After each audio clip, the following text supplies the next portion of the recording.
Hello friends, இப்போ நீங்கள் பார்த்துட்டு இருக்கிறது சாரியோட சுங்கு மாடல் தான். பார்த்தீங்களா எவ்வளோ அழகாக வந்து நம்ம வந்து போட்டிருக்கோம். இப்போ வந்து இது எப்படி போடுறாங்கன்றத நீங்கள் பார்க்க போறீங்க. ஃபஸ்ட்டு வந்து இந்த கோல்டு இது வந்து பார்த்தீங்கன்னாக்கா நம்மளுக்கு வந்து நிறைய இந்த டெய்லரிங் ஷாப்பு இல்லை ஆரி ஒர்க் மெட்டீரியல் ஷாப்பில் வந்து உங்களுக்கு வந்து கிடைக்கும். அதில் வந்து தான் எடுத்திருக்கோம். இது வந்து டியூப்பு.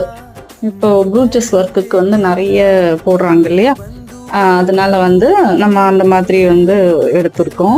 நெக்ஸ்ட் வந்து இது வந்து ட்ராப் ஷேப்பில் ஒரு டிஸ்கோ பீடு. இது அது கூட வந்து பார்த்தீங்கன்னாக்கா உங்களுக்கு இன்னொரு டியூப் போட்டு அதுக்குள்ளே வந்து ஊசியை இன்சர்ட் பண்ணணும். இதோட ஊசி வந்து பார்த்தீங்கன்னா நம்பர் 10 வாங்கிக்கோங்க.